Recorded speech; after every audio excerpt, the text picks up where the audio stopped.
सुनवाई चल रही थी। अभियोजन पक्ष के गवाहों के बयान हो चुके थे।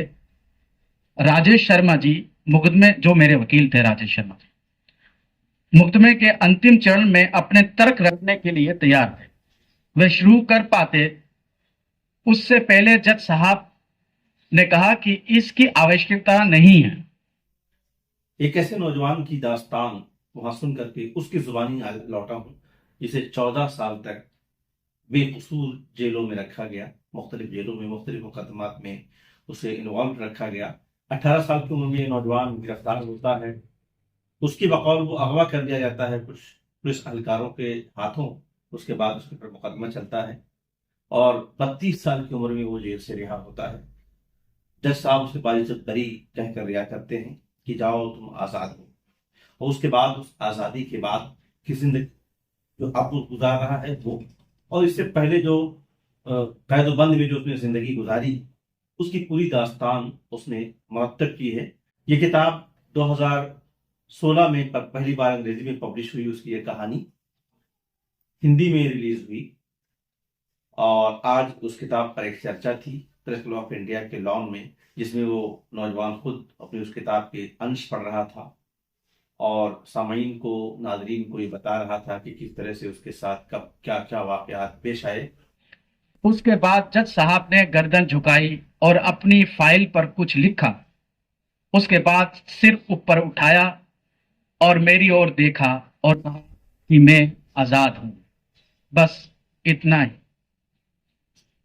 कितना सरल शब्दों में कहा गया। और 14 साल में हक्का बक्का के अभी तो 6 महीने और लगने थे इस केस में। और जज साहब ने ये फाइल देखकर ये भी और एविडेंस देखकर ये भी इस लायक भी नहीं समझा कि इसमें प्रोसिक्यूटर की भी बहस या फिर सफाई पक्ष की बात सुननी चाहिए। उन्होंने पर्याप्त माना, गवाहियां देखी और कहा कि बड़ी और बहुत सरल तरीके से। और मैं 18 साल से 32 साल का हो चुका था, दुनिया से कटा हुआ, और कटघरे में खड़ा होकर कि जज साहब ने कहा क्या, क्या मैं आजाद हो गया? मुझे जेल वापस ले जाया गया। मैंने अपने साथी कैदियों का को ये समाचार दिया। वे लोग बहुत खुश हुए। हमने खुशी मनाई। मैंने अपनी किताबें बांट दी और सामान इकट्ठा कर लिया। मेरे खाते में केवल 250 रुपए थे। फिर मुझे डर लगने लगा। शाम का समय था, कोई मुझे लेने भी नहीं आया।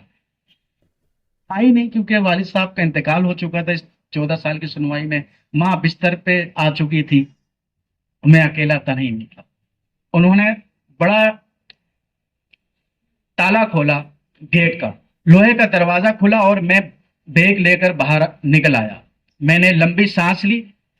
मैंने पहले बाएं देखा, फिर दाएं देखा। कोई पहरेदार नहीं था। मैं हथकड़ी में भी नहीं था।